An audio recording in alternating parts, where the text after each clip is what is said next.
नमस्कार स्टूडेंट्स। तो जैसा कि अभी तक मैंने जो भी लेक्चर लिया है, होप आपको वो सभी समझ में आ रहा होगा।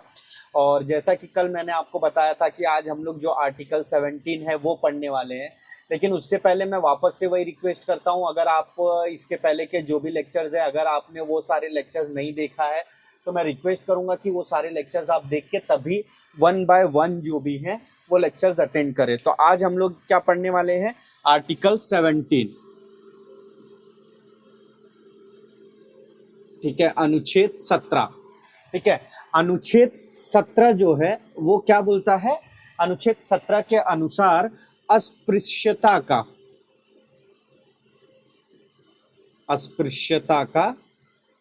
अंत।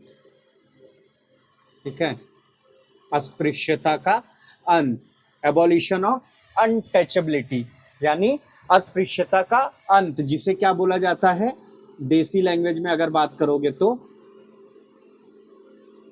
जिससे आपको समझ में आए, छुआछूत। ठीक है, छुआछूत, यानी कि पहले जमाने में आपको भी पता है कि जब देश आजाद नहीं हुआ था तो जातिगत आधार पे, कौन से आधार पे? जातिगत आधार पे लोग क्या करते थे? भेदभाव करते थे। यानी जैसे कोई भी अगर उच्च जाति का बंदा है, आपने सुना होगा, उसका अगर कुआं तालाब है तो जो निम्न जाति के लोग होते थे उनको कोसों दूर रखा जाता था। इसी तरह जो भी दलित परिवार के लोग रहते थे वो किसी भी उच्च कोटि के ब्राह्मण के घर में प्रवेश नहीं कर सकते थे, उनके लिए अलग से बर्तन रखा जाता था। या आज भी आप देखोगे बहुत सारे गाँव में जो उच्च कोटि के लोग हैं, जो निम्न कोटि के लोग अगर उनके घर पे आते तो उनके खाट पे बैठने का अधिकार अभी भी नहीं है। तो यानी इसका सरकार ने जो भी 1947 में जब देश आजाद हुआ, जब हमारा संविधान बना, तो हमारे संविधान निर्माताओं ने क्या किया? अनुच्छेद 17 को जोड़ा। किसको जोड़ा? अनुच्छेद 17 को जोड़ा, जिसके अकॉर्डिंगली जो अस्पृश्यता है, जो छुआछूत है, उसका क्या कर दिया? उन्मूलन, अंत कर दिया।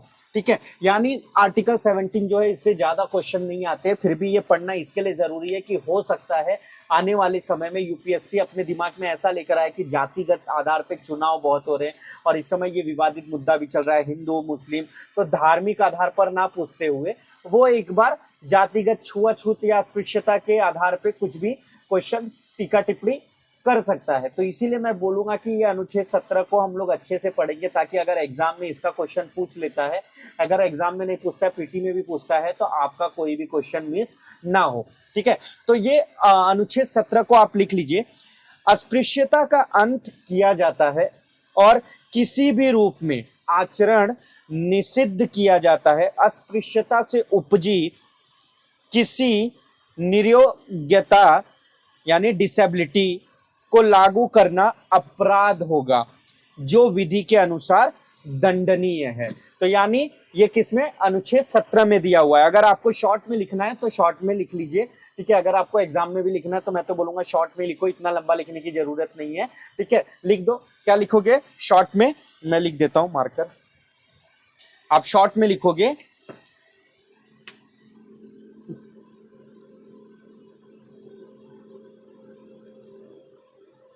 अस्पृश्यता का अंत और अस्पृश्यता एक इधर लिखना दंडनीय अपराध है। ठीक है, यानी आप क्या लिख सकते हो? अस्पृश्यता का अंत और अस्पृश्यता एक दंडनीय अपराध है। ठीक है, ये शॉर्ट में लिख सकते हो। अगर और थोड़ा एक लाइन आप सोचते हो छोटा हो रहा है और थोड़ा बड़ा करना है, तो विधि के अनुसार अस्पृश्यता एक दंडनीय अपराध है। ठीक है, तो इतना समझ में आ गया। तो यानी अगर कभी भी पूछा जाता है आर्टिकल 17, देखिए आर्टिकल 17 इंपॉर्टेंट है बट पूछा नहीं गया है, तो इसको कभी भी आपको ध्यान में रखना है। पहले तो अस्पृश्यता का किसी के भी दिमाग में एग्जाम्पल वगैरह नहीं सूझता था, लेकिन अगर आप देखोगे तो जैसे आप कोविड में देखे रहोगे, कोविड में क्या हुआ? कोविड में आपने देखा था कि जिसको खांसी आने लगती थी, लोग उससे दूर भागने लगते थे, भेदभाव करने लगते थे, उसके पास जाना जरूरी नहीं समझते थे। यानी राज्य सरकार हो, सरकार हो, कोई भी व्यक्ति हो, यहाँ तक कि उसका परिवार भी उसको टच नहीं करना चाहता था। यानी अगर आप बोलते हो वो क्या है? एक अस्पृश्यता था, परंतु वो अस्पृश्यता किया जा सकता है। अब आप बोलोगे यार ये कैसी बात है कि एक तरफ सरकार बोलती है, हमारा संविधान बोलता है कि अस्पृश्यता नहीं कर सकते हो, और यहाँ पे अस्पृश्यता किया जाता है। तो यहाँ पे एक वर्ड हाईलाइटेड है, जाति के आधार पर, जाति यानी वर्ग के आधार पे। जैसे निम्न जाति का कोई व्यक्ति है, ठीक है, कोई दलित, और कोई उच्च जाति का व्यक्ति है, जैसे कोई ब्राह्मण या क्षत्रिय, ठीक है, ब्राह्मण या क्षत्रिय। अब इसके पास कोई बंदा आता है और ये इनसे उसके जाति के अनुसार, पहले तो इन्हें पता था यार हमारी जाति का बंदा है, उसको घर में आराम से बैठा है, उसके साथ बातचीत किया, व्यवहार किया। जैसे ही उनको पता चला ये निम्न जाति का बंदा है, उसको घर से अरे बाबा निकल निकल निकल ऐसा करके उसको घर से बाहर निकाल दिया।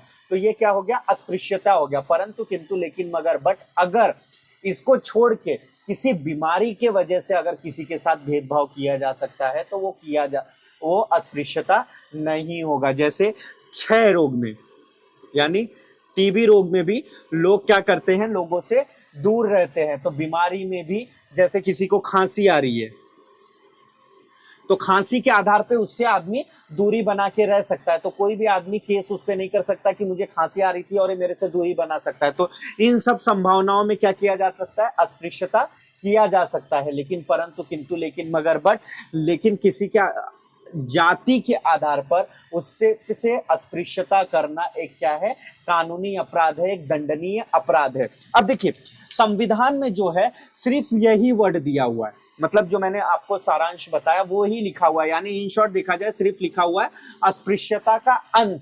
लेकिन किंतु अगर कोई किसी व्यक्ति के साथ अस्पृश्यता करता है तो उसको क्या दंड मिलना चाहिए, तो दंड का प्रावधान नहीं दिया हुआ था, ठीक है, दंड का प्रावधान नहीं दिया हुआ था, जिसकी वजह से समस्याएं उत्पन्न होने लगी थी कि यार कोई अस्पृश्यता कर रहा है तो उसके साथ क्या करना चाहिए। अब समझो कोई जज के सामने कोई केस आया, अब कोई किसी ने अस्पृश्यता जो किया वो जज का भाई है, तो जज क्या कर सकता है, इस केस में जज बोल देगा मैं इसको माफ करता हूं क्योंकि कोई दंड है ही नहीं। या तो फिर कोई ऐसा व्यक्ति आ गया जो दूर का है, उसको बोल दिया मैं 10 साल की सजा देता हूं। तो अब इसका निवारण कैसे किया जाए, अगर कोई व्यक्ति अस्पृश्यता करता है तो उसका निवारण, उसको दंड के क्या दिया जाएगा। तो आर्टिकल आगे हम लोग पढ़ेंगे, ठीक है, अनुच्छेद 35 के अनुसार, ठीक है, ये ध्यान में रखना, पीटी में पूछा जा सकता है, इसलिए ये अनुच्छेद 35 ध्यान में रखना। आगे हम लोग उसको और विस्तृत तरीके से पढ़ेंगे। तो अनुच्छेद 35 के अनुसार संविधान संसद को शक्ति देती है कि जो भी मौलिक अधिकार हैं, जो भी मौलिक अधिकार है उन अधिकारों की रक्षा के लिए संसद क्या कर सकती है, कानून बना सकता है। यानी संसद क्या कर सकता है, कानून बना सकता है अनुच्छेद 35 के तहत मौलिक अधिकारों की रक्षा करने के लिए। तो इतना समझ में आया। तो संसद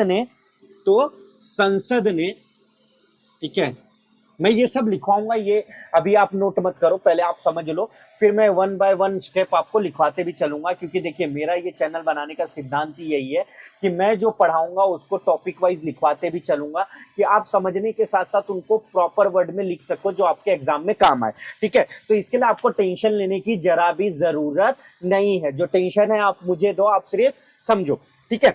तो यानी संसद ने क्या किया, संसद ने अस्पृश्यता निवारण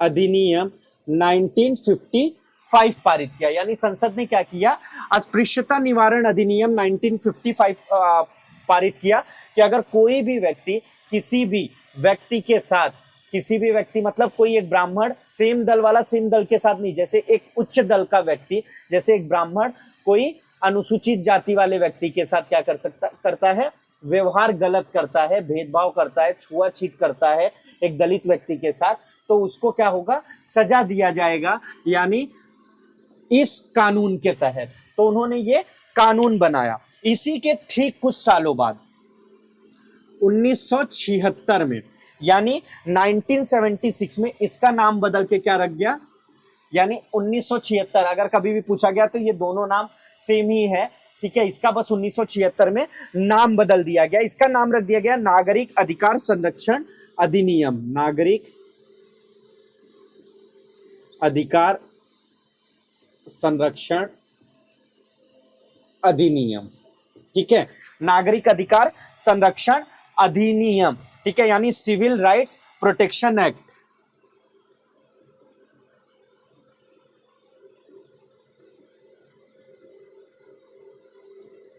प्रोटेक्शन एक्ट 1955।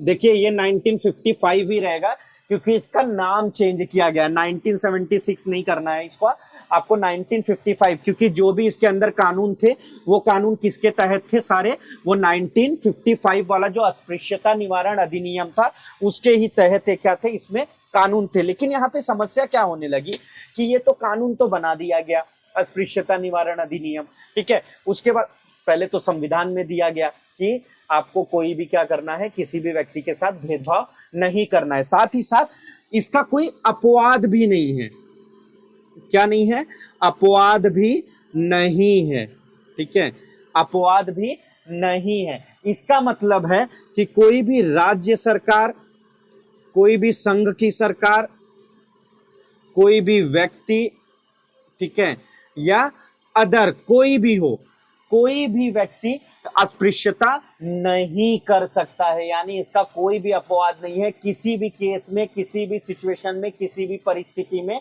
आप जो है अनुसूचित जाति का व्यक्ति है, बाद में इसमें अनुसूचित जनजाति को भी जोड़ा गया, उस पर भी मैं आऊंगा, तो अनुसूचित जो जाति का व्यक्ति है उसके साथ भेदभाव नहीं किया जा सकता, ठीक है। तो अभी आप बोलोगे यार इसमें क्यों सिर्फ अनुसूचित जाति की ही बात की गई है। देखिए कभी हो सकता है कि अगर आप मेंस क्लियर कर लिए, पीटी क्लियर कर गए और इंटरव्यू में चले गए, तो वहां पे इंटरव्यूअर में पूछ लिया कि अच्छा मुझे बताइए कि 1955 का जो एक्ट था अस्पृश्यता निवारण अधिनियम, उस एक्ट में सिर्फ अनुसूचित जाति का ही वर्णन क्यों किया गया था, अनुसूचित जनजाति को क्यों नहीं लिया गया था, अनुसूचित जनजाति को क्यों नहीं लिया गया था। तो मैं आप लोगों को ये चीज क्लियर कर दूं, ये जो जनजातियां होती है ये कहाँ पाई जाती है, वन विभाग में, मतलब यानी आप इसको क्या बोलते हैं, जैसे आदिवासी समाज हो गया, जो एक बोलते हैं ना एक अलग ही समाज होता है, वो अलग ही तरीके से रहता है, परंतु ये जो जनजातियां होती है, जनजातियां होती हैं ये अलग हो गई। और ये जो जातियां होती है ये वो एक गांव की ही कोई आबादी होती है, ठीक है, जो दलित समाज जिसको बोला जाता है, और वो अनेक विभिन्न समाजों के साथ ही मिलजुल कर रहती है, ठीक है। तो जो पुराना समाज था तो वो क्या था, समझो ये गांव है, ठीक है, ये गांव में मैं आपको एक एग्जांपल देके समझाता हूं कि सिर्फ जाति क्यों लिया गया। आप समझिए कि ये क्या है, एक सिटी है, ठीक है, ये सिटी के बाहर क्या है, एक जंगल है, ओके, ये जंगल से डिस्टेंस बहुत ज्यादा है, ओके। इसके बाद ये गांव में यहाँ पे जो है एक दलित समाज रहता है, और ये बाकी जो हो गए क्षत्रिय हो गए, ब्राह्मण हो गए, ठीक है, वैश्य, ये सारे समाज क्या करते थे, रहते हैं। अब पुराने जमाने में कैसा होता था, जो ये समाज था ये क्या करता था, इनके साथ भेदभाव करता था, ठीक है, ये इनके साथ भेदभाव करता था क्योंकि ये भी व्यक्ति इनके ही गांव, इनके ही समाज का, मतलब इनके जाति का नहीं, इनके ही गांव समाज का क्या था, एक हिस्सा था, परंतु किंतु लेकिन मगर बट इसको क्या माना जाता था, निम्न माना जाता था, और इन सभी वर्गों को उच्च कोटि का, क्योंकि ब्राह्मण पूजा पाठ कराने, ठीक है, भगवान की साधना कराने में, क्षत्रिय आपको पता है लड़ाई विद्या, शस्त्र विद्या, ठीक है, वैश्य व्यापारी, ठीक है, जो मुनीम वगैरह होते थे, तो ये सब क्या होते थे, उच्च कोटि के लोग होते थे। बाकी ये सब जो होते थे दलित कोटि के लोग, पहले तो उसमें दास आते थे, उसके बाद आपने देखा था कि जो राजा वगैरह के जो रथी होते थे, जो रथ चलाने का काम करते थे, वो सब हो गए, जो उनके जूता चप्पल कपड़े धोने का काम कर सकते थे, वो सारे छोटी जाति के लोग आने लगे। तो ये एक ही समाज के दायरे में होने के नाते ये जो जातियां थी इनके साथ क्या होता था, भेदभाव होता था, ठीक है, इनके साथ भेदभाव होता था। किंतु लेकिन जो ये जंगल में बहुत दूर रहती थी, जो आदिवासी समाज था, इनका इस समाज से कोई भी लेना देना नहीं था, तो पुराने जमाने में भी इनके साथ ना के बराबर भेदभाव किया जाता था, यानी ना के बराबर किया जाता था। इसीलिए संविधान निर्माताओं ने किन पे फोकस किया, अनुसूचित जाति पे, ठीक है, किस पे फोकस किया, अनुसूचित जाति पे।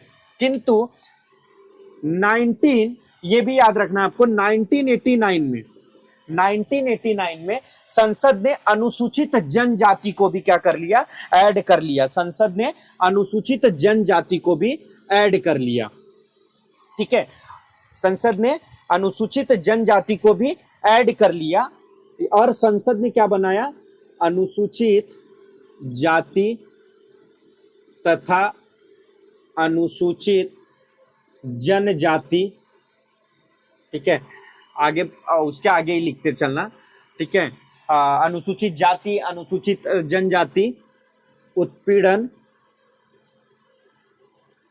निवारण ब्रैकेट बंद अधिनियम, ठीक है। ये संसद ने कब बनाया? 1989 में। यानी संसद ने क्या देखा कि जो जनजाति समाज है, ठीक है, जो आदिवासी समाज है, ये गांव खेड़े में रहने की वजह से इधर तब मजाक का पात्र बनाया जाता था या उनके साथ भेदभाव किया जाता था कि ये यार, पहले जमाने में बोला जाता था कि ये जंगली टाइप के आदमी है, इनमें सभ्यता नहीं है, इनसे भेदभाव करते थे। और जैसे आपने देखा है कि गांव के जो लोग जब शहरों में जाते हैं तो शहर के लोग अपने आप को कितना फिटम फाट मानते हैं, उनको एकदम तुच्छ नजरों से देखते हैं। तो ऐसे ही ये जो आदिवासी समाज था, इनको भी निम्न नजरों से देखा जाने लगा। इसलिए संसद ने क्या किया, 1989 में इनके साथ भी भेदभाव ना हो, या इनके साथ भी कोई अगर भेदभाव करता है तो उसको भी सजा का प्रावधान किया गया। तो कभी भी अगर आपसे पीटी मेंस कहीं भी अगर क्वेश्चन कुछ भी बन के आता है, अगर आपसे प्रीलिम्स में पूछा जाता है कि 1976 नागरिक अधिनियम या नागरिक आप अस्पृश्यता निवारण अधिनियम, ठीक है, 1955 अस्पृश्यता निवारण अधिनियम या नागरिक संरक्षण अधिनियम अगर पूछा जाता है, इसके तहत अनुसूचित जाति तथा अनुसूचित जनजाति को संरक्षण प्राप्त है। तो आप उसको क्या लिखोगे? गलत। सॉरी, गलत। क्यों उसको गलत समझोगे? क्योंकि ये कब आया? 1989 में। इसीलिए कभी भी याद रखना है आपको, क्योंकि जो प्रीलियम्स के जो पेपर सेट होते हैं ना, वो बहुत दिमाग लगा के सेट होते हैं। तो हमेशा आपको ये डेट भी याद रखना है कि 1989 के बाद, यानी 1989 में जो संविधान संशोधन किया गया, यानी जो अनुसूचित जाति और अनुसूचित जनजाति अधिनियम बनाया गया, उसके तहत क्या है, ये जनजाति समाज को ऐड किया गया, यानी जो जनजाति वर्ग है, अनुसूचित जनजाति वर्ग, उसको ऐड किया गया।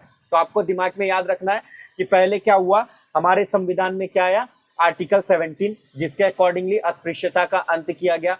उसके बाद अब तो अस्पृश्यता का अंत किया गया, लेकिन सजा क्या दिया जाना चाहिए, दंड क्या दिया जाना चाहिए? तो अनुच्छेद 35 के तहत, अनुच्छेद 35 के साथ संसद को यह अधिकार है कि मौलिक अधिकारों की रक्षा के लिए वो संविधान में संविधान के अनुसार कानून बना सकता है। तो उसने पहले क्या किया, 1955 में अस्पृश्यता निवारण अधिनियम बनाया, ठीक है। ये अधिनियम के बाद उसने क्या किया, 1976 में इसका नाम बदल दिया नागरिक अधिकार संरक्षण अधिनियम। इसके बाद संसद ने देखा कि भाई यहाँ पे क्या है, जनजाति जो समाज है, ठीक है, अनुसूचित जनजाति जो समाज है, यहाँ पे इनके साथ भी भेदभाव किया जाता है, तो इनको भी ऐड कर देते हैं, ठीक है। तो इनको 1989 का जो अधिनियम था, अनुसूचित जाति अनुसूचित जनजाति यानी ब्रैकेट में उत्पीड़न, इसको उत्पीड़न निवारण अधिनियम, ठीक है, भी कहा जाता है। या वर्तमान समय में देखोगे तो इसको क्या बोला जाता है? एट्रोसिटीज, ठीक है, एट्रोसिटीज एक्ट, ठीक है। कभी भी अगर आपसे एट्रोसिटीज एक्ट अगर पूछा जाता है तो आप क्या करोगे? एट्रोसिटीज एक्ट, ठीक है।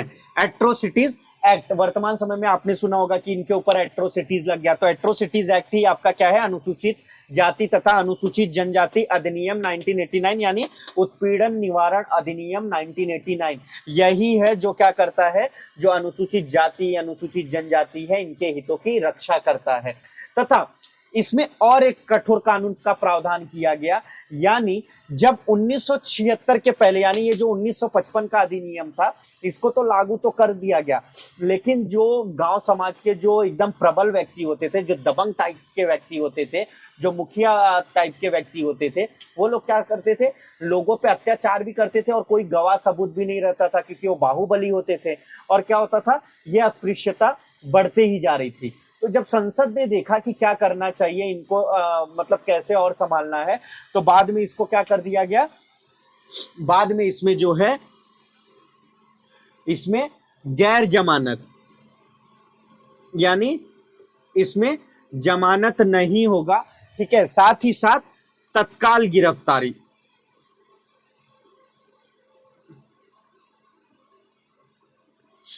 ये प्रावधान क्यों किया गया? क्योंकि जैसे कि कोई अगर ये जब तक नहीं था तो क्या होता था, जो बाहुबली आदमी होता था, जैसे ही उसके खिलाफ कंप्लेन हुआ वो जाता था दूसरे साइड से जो जज रहते थे उनसे क्या एंटीसिपेटरी बेल लेकर वो अग्रिम जमानत, जिसको बोला जाता है अग्रिम जमानत, यानी गैर जमानत को आप क्या बोल सकते हो, अग्रिम जमानत नहीं ले सकता।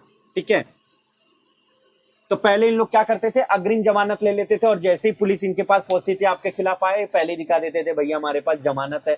ठीक है, हम छूट जाते थे। दूसरा चीज ये होता था कि तत्काल गिरफ्तारी, और बाद में क्या देखा गया कि तत्काल गिरफ्तारी कर ले रहे परंतु उनके पास बेल अदालत से वो छूट जाते थे। तो इसीलिए इसमें क्या किया गया कि इसमें जो अग्रिम जमानत है उसको भी मनाही कर दी गई और तत्काल गिरफ्तारी जो था वो भी कर दिया गया। तब बाद में देखा गया कि बाद में इसको सर्वोच्च न्यायालय में चुनौती दिया गया। तो सर्वोच्च न्यायालय ने क्या किया, सर्वोच्च न्यायालय ने चुनौती दिया गया। ठीक है, लेकिन चुनौती देने के पहले क्या हुआ, 2015 में, ठीक है 2015 में ये जो अस्पृश्यता कानून था उसके पहले इसमें लगभग 22 अपराधों को उल्लेख किया गया था कि अब 22 तरह के, क्योंकि पहले ये नहीं पता चलता था कि अस्पृश्यता किसे कहा जाए। ठीक है, अस्पृश्यता किसे कहा जाए, तो सर्वोच्च न्यायालय में जब केसेस आने लगे तो यह डिक्लेयर किया गया कि पुराने जमाने में जिन आधारों पर भेदभाव किया जाता था एक दलित व्यक्ति के साथ, एक दलित समाज के साथ, उन्हीं आधारों को क्या कहा जाएगा, अस्पृश्यता माना जाएगा। तो इसमें पहले कितने थे, 22 जो आपके 22 टाइप के इसमें जो अपराध थे उनका उल्लेख किया गया। फिर इसके बाद लगभग आप समझो 2015 के आसपास वापस इसमें संशोधन करके, ठीक है, इसमें जो और भी प्रावधान है वो ऐड किए गए। ठीक है, इसमें और भी प्रावधान ऐड किए गए। तो यानी जिसमें देखा जाए तो अभी तो ये आप प्रावधान देखोगे तो लगभग ये 47 है। ठीक है, 47 प्रावधान हो चुके हैं और साथ ही साथ अभी अगर आप करते हो अस्पृश्यता तो 6 माह से लेके 5 साल तक की सजा होगी। लेकिन हम लोग क्या करते हैं, वन बाय वन थोड़ा लिखते चलते और समझते चलते हैं, नहीं तो मैं एक ही साथ इतना बताते चलूंगा तो आप कंफ्यूज होते जाओगे। तो मैं इसमें से 22 में से कुछ और भी समझा देता हूं। ठीक है, और क्या इसको कैसे अच्छे से खत्म किया जा सकता है तो वो भी बताते चलूंगा। तो चलिए हेडिंग डाल लीजिए, आर्टिकल 17 अनुच्छेद 17। ठीक है, अस्पृश्यता का अंत। ठीक है, और चाहिए तो मैंने वो तो आपको पहले ही लिखा दिया, अस्पृश्यता का अंत। तो पॉइंट नोट कीजिए, पॉइंट नोट कीजिए, इसका कोई भी अपवाद नहीं है, इसका कोई भी अपवाद नहीं है, तथा अनुच्छेद 35 संसद को यह शक्ति देता है कि मौलिक अधिकारों की रक्षा के लिए, मौलिक अधिकारों की रक्षा के लिए संसद कानून बना सकता है। इसी आधार पर संसद ने 1955 में अस्पृश्यता निवारण अधिनियम 1955 पारित किया। इसी के पश्चात 1976 में इसका नाम बदलकर नागरिक अधिकार संरक्षण अधिनियम 1955 ब्रैकेट में आप लिख लो सिविल राइट प्रोटेक्शन एक्ट 1955 कर दिया गया। थर्ड पॉइंट लिखो, 1989 में संसद ने अनुसूचित जाति, अनुसूचित जनजाति ब्रैकेट में लिख लेना उत्पीड़न निवारण अधिनियम 1989, अगर चाहिए तो इंग्लिश में भी लिख लो scheduled caste and scheduled tribe. ठीक है, ब्रैकेट में लिख लेना प्रिवेंशन ऑफ एट्रोसिटीज। ठीक है, prevention of atrocities, prevention of atrocities. ठीक है, इसको शॉर्ट में ये भी बोला जाता है प्रिवेंशन ऑफ एट्रोसिटीज एक्ट। ठीक है, या तो वर्तमान में आप देखोगे तो सिर्फ एट्रोसिटीज ही बोला जाता है। ठीक है, एट्रोसिटीज एक्ट 1989, ठीक है 1989 पारित किया, जो 1955 तथा 1976 के कानूनों से ज्यादा कठोर था। तो जब 1976 में जब क्या बोलते हैं इसका नाम संशोधन किया गया और जो 1955 में था, इन दोनों समय में जो भी इसमें कानून थे उनसे ज्यादा कठोर कौन सा हो गया, 1989। ठीक है, 1989 ज्यादा कठोर था। वर्तमान में इसे ही क्या बोला जाता है? एट्रोसिटीज। एट्रोसिटीज, ठीक है, एक्ट, एट्रोसिटीज एक्ट, ठीक है। क्योंकि क्या होता है, कभी भी अगर आपसे एग्जाम में पूछा गया तो हिंदी भी लिख देना, पूरा इंग्लिश ही मत लिखना, ठीक है। अब आगे लिखिए, 1955 के अधिनियम अस्पृश्यता निवारण, ठीक है, यानी ब्रैकेट में लिख लेना नागरिक अधिकार संरक्षण अधिनियम, ठीक है, नागरिक अधिकार संरक्षण अधिनियम में कुछ कार्यों को दंडनीय अपराध घोषित किया गया। दंडनीय अपराध घोषित किया गया। अब 1955 में क्या क्या अपराध थे वो लिखिए। किसी व्यक्ति को सार्वजनिक शिक्षा संस्थानों तथा अस्पतालों में, सार्वजनिक शिक्षा संस्थानों तथा अस्पतालों में प्रवेश से मनाही करना, ठीक है। दूसरा, सार्वजनिक धार्मिक स्थलों में प्रवेश से मनाही, ठीक है। इसके बाद किसी दुकान,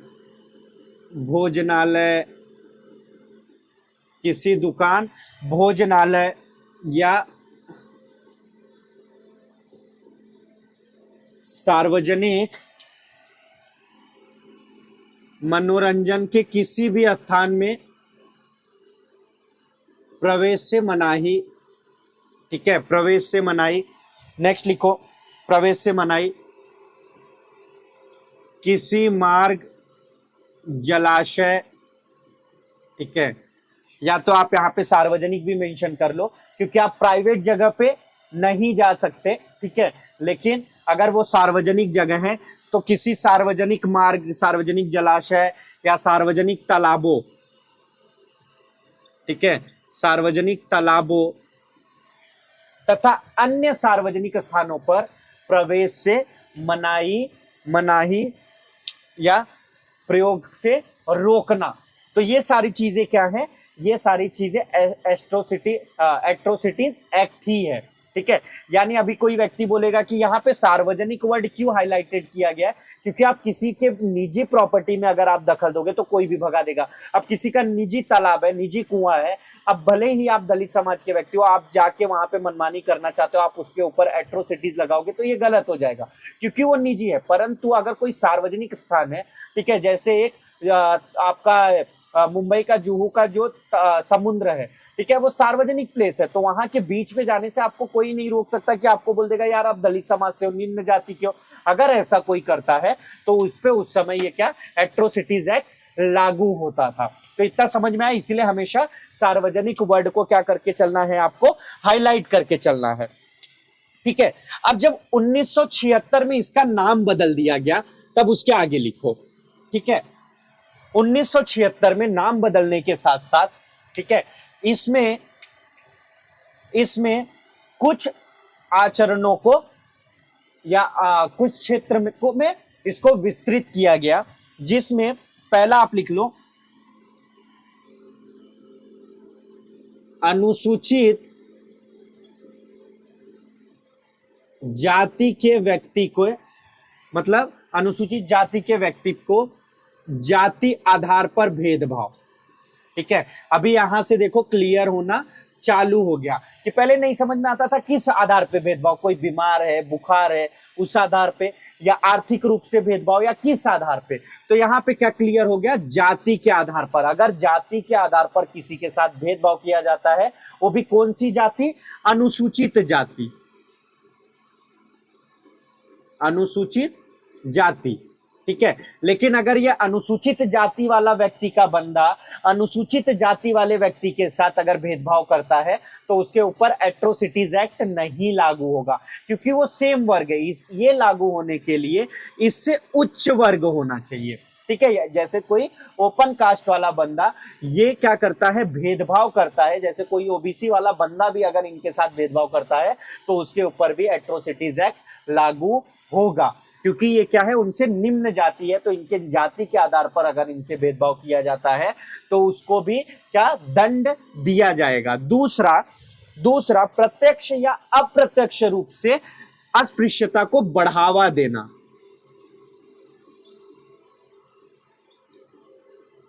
अस्पृश्यता को बढ़ावा देना या बढ़ावा देने का उपदेश देना, ठीक है। अगर कोई भी व्यक्ति इनडायरेक्ट रूप से अगर क्या बोलता है, जैसे कोई पार्टी का व्यक्ति है, अगर इनडायरेक्ट रूप से ऐसा वो बिहेव कर रहा है जिसकी वजह से दलित समाज के साथ गलत हो सकता है, जो उच्च कोटि के लोग हैं वो भेदभाव करना चालू कर देंगे, तो वो भी किस आर्टिकल के अंदर आता है, आर्टिकल 17 के अंदर आता है। यानी वो क्या कर रहा है, अस्पृश्यता कर रहा है और उसको भी दंडनीय अपराध दिया जाएगा, यानी सजा दिया जाएगा, ठीक है। तीसरा, इतिहास, दर्शन, साहित्य, धर्म, ठीक है, आदि के आधार पर अस्पृश्यता को सही ठहराना एक दंडनीय अपराध होगा। यानी अगर कोई व्यक्ति ऐसा कहता है कि पुराने जमाने में या हमारे शास्त्रों में या इतिहास में इसके अनुसार अस्पृश्यता करना चाहिए, अगर इतना भी बोलता है तो वो भी क्या है, एक अस्पृश्यता कर रहा है और उसके लिए भी उसको क्या मिलेगा, सजा मिलेगा। यानी आप इतिहास का भी एग्जाम्पल देखिए, दर्शन का, धर्म का, यानी कोई भी अपवाद नहीं है इसका, किसी भी तरह का अपवाद नहीं है, किसी भी स्थिति, किसी भी परिस्थिति में किसी भी तरह से आप कुछ भी नहीं कर सकते हो, ठीक है। लेकिन यह सिर्फ जातिगत पे आधारित है, ठीक है। अब आप बोलोगे कि कोविड आपने जो देखा, कोविड में जो राज्य सरकार था वो खुद क्या कर रहा था, अस्पृश्यता कर रहा था, छुआछूत को बढ़ावा दे रहा था, तो ये बीमारी में कर रहा था, ठीक है, बीमारी में कर रहा था, परंतु किंतु लेकिन मगर बट कोई भी राज्य सरकार जाति के आधार पर नहीं कर सकता है। आपने देखा है वर्तमान में बहुत सारी जो सरकारें हैं, ठीक है, वो क्षेत्रवाद के हिसाब से भेदभाव करती है, तो क्षेत्रवाद भेदभाव भी अस्पृश्यता का रूप नहीं है। इसीलिए पीटी में कभी भी क्वेश्चन पूछा गया तो आप उसको क्लियर तरीके से पढ़ना, उसके बाद आंसर टिक करना। अगर आपको समझ में आया तो कमेंट करो यस, नहीं समझ में आया तो कमेंट करो क्या नहीं समझ में आया, ताकि मैं इन चीजों को अच्छे से समझाऊं। देखो आप मैं इतना 100% आपको गारंटी दे सकता हूं, 100 नहीं 500% गारंटी दे सकता हूं कि आप YouTube पे जितने भी चैनल है, आप सारे चैनल आप ढूंढ लीजिए या आप कहीं से भी ये कंटेंट ढूंढ लीजिए, मैंने जितना ब्रीफ में आपको बताया है, आर्टिकल 17 कोई भी इतना लंबा नहीं खींचता है, ठीक है। ऑफलाइन क्लासेस की बात नहीं कर रहा हूं, क्योंकि ऑफलाइन क्लासेस को आप पैसा दे रहे हो और वो चाहते हैं आप विस्तृत तरीके से समझो, लेकिन जैसा यूट्यूब जैसा प्लेटफॉर्म पे शायद ही कोई जो है इसको इतना इंपॉर्टेंस देता है, क्योंकि ये इतना इंपॉर्टेंट एग्जाम के नजरिए से नहीं है। लेकिन कभी भी हो सकता है कि मेंस में ये क्वेश्चन आ जाए या इंटरव्यू में पूछा जाए, ठीक है, या पीटी में आ जाए, तो अगर आपकी चीजें क्लियर रहेंगी माइंड में तो आप इन चीजों का क्लियर कट आंसर लिख सकते हो। जैसे आपने देखा यूपी कर्नाटका का जो इश्यूज है, पहले इसके पहले आपने देखा था कि यूपी और महाराष्ट्र का जो क्षेत्रवाद का इश्यू था, ठीक है, उत्तर भारतीयों को भगा रहे थे, तो इससे भी रिलेटेड अगर पीटी में क्वेश्चन पूछा गया कि ये किसके आर्टिकल्स के अंडर में आता है या एक गैर कानूनन अपराध है क्षेत्रवाद भी, तो अगर उसमें आर्टिकल 17 दिया गया है तो बहुत लोग गलती से 17 कर देंगे, क्योंकि ये अस्पृश्यता, ये भेदभाव ही है। लेकिन छुआछूत किसमें, सिर्फ जातिगत आधार पे अगर आप समझे रहोगे तो कभी भी पूछा गया, ठीक है, कोविड का भी एग्जांपल देके पूछा गया है, तो आप बोलोगे यार भैया ये कैसा क्वेश्चन पूछ रहे हो, एग्जामिनर भी सोचेगा यार किस बच्चे से मैंने क्या क्वेश्चन पूछ लिया, इतना क्वेश्चन इजी नहीं पूछना चाहिए था। इसलिए मैं आपके तर्क क्लियर कर रहा हूं। अगर आपके तर्क क्लियर हो रहे, मैं जो बता रहा हूं, मैं जो समझा रहा हूं, मैं जो लिखा रहा हूं, आपको अगर प्रॉपर तरीके से समझ में आ रहा हो तो कमेंट करो यस, तो मैं आगे बढ़ता हूं, ठीक है। अभी आप सोचोगे भैया ये तो रिकॉर्डेड वीडियो है तो क्या कमेंट करना, लेकिन क्या है, मैं जो आगे भी वीडियो बनाऊंगा, अगर आप अभी के वीडियो देख के उस पर कमेंट कर रहे हो तो मुझे लगेगा यार आप इंटरेक्शन जो है एक्टिव तरीके से कर रहे हो, आपको फील हो रहा है कि आप लाइव वीडियो देख रहे हो। तो मैं चाहता हूं ये फील बने रहे, ये माहौल बने रहे, ये आपको रिकॉर्डेड वीडियो फील ना हो, इसके लिए आप मेरे साथ कमेंट करते चलिए जब भी आप ये वीडियो देखते हैं, ठीक है। तो अभी ये सब तो दंड हो गया, तो अब इसमें दंड क्या दिया जाएगा वो देखते हैं, क्योंकि क्या है, दंड भी तो क्लियर होना जरूरी है कि अगर व्यक्ति अस्पृश्यता करता है, ठीक है, भेदभाव करता है, तो कौन से लेवल का दंड उसे दिया जाएगा। आप समझो कोई व्यक्ति गलती से अगर पहली बार कर देता है, तो अब ऐसा नहीं है कि उसको डायरेक्ट 5 साल की सजा दे दो, शायद हो सकता है गलती से किया, तो इसमें भी दंड के अलग अलग प्रावधान दिए गए, तो वो भी लिख लीजिए कि अगर पहली बार करता है, पहली बार, ठीक है, पहली बार करता है, तो 1 से लेकर 6 माह तक, 1 से लेकर 6 माह तक कारावास, ठीक है, 1 से लेकर 6 माह तक कारावास तथा 100 रुपए तक जुर्माना, या तो एक होगा, ठीक है, तथा एक होगा या दोनों में से, या तो एक होगा या तो दोनों होगा, ठीक है। यानी सरकार उस समय क्या कर सकता है, जज उसको 1 से 6 महीने का कारावास के साथ साथ 500 रुपए का 100 रुपए का फाइन भी लगा सकता है, या जज बोलेगा कि 100 रुपया भर के छोड़ दो, बंदे ने गलती किया है, या तो उसको बोलेगा 6 महीने की सजा दो, 6 माह तक, 1 महीना 2 महीना 15 दिन, ये जज पे डिपेंड करता है, 1 माह से लेके 6 माह तक, 1.5 महीना 2 महीना, सॉरी 1 माह के ऊपर, और कितना सजा लेना है, तो ये दोनों में से या तो जज एक ही दोनों दे देगा या तो एक ही देगा, इसीलिए यहाँ पे तथा और या दोनों लिखना है। अब समझो वही जो व्यक्ति है, सपोज करो जिसने गलती किया था, गांव में पहुंच गया, उसको लगा यार भाई कि मजा आ गया, इसकी तो बदनामी भी कर दिया, वापस से इसकी इज्जत उछालता हूं, ठीक है। अब जो गरीब व्यक्ति था, वो जो दलित समाज का व्यक्ति था, सब जो पहली बार जब उसके घर पे आया, उसने बोला कि यार तू निम्न जाति का बंदा है, उठ मेरे खाट से, भाग इधर से, ठीक है। यानी उसने समाज के सामने उसकी बेइज्जती की, वहां पे जो उसका बेइज्जती करने, अब आप बोलोगे यार तो उसका निजी खाट था, परंतु ये उसने अपमान किया उसका, ठीक है। खाट पे बैठने से मना कर सकता था, लेकिन यहाँ पे जातिगत अपमान किया, तो उस अपमान के बदले सजा मिल गई। अब दोबारा समझो उसने फिर से वही अपराध किया, ठीक है, दोबारा उसने फिर वही अपराध किया, तो दूसरी बार अगर कोई ऐसा अपराध करता है तो कम से कम 6 माह, ठीक है, कम से कम 6 माह और अधिकतम 1 वर्ष की कारावास तथा कारावास तथा 100 तो यहां हो गया, 200 रुपए से लेके 500 रुपए तक उसको जुर्माना लगाया जाएगा, कि जज बोलेगा यार ये व्यक्ति दोबारा यही किया, मतलब ये सुधरा नहीं है, इसने पहली बार गलती से किया, दोबारा जानबूझ के किया। अब सपोज करो कि व्यक्ति फिर तीसरी बार भी वही गलती दोहराता है,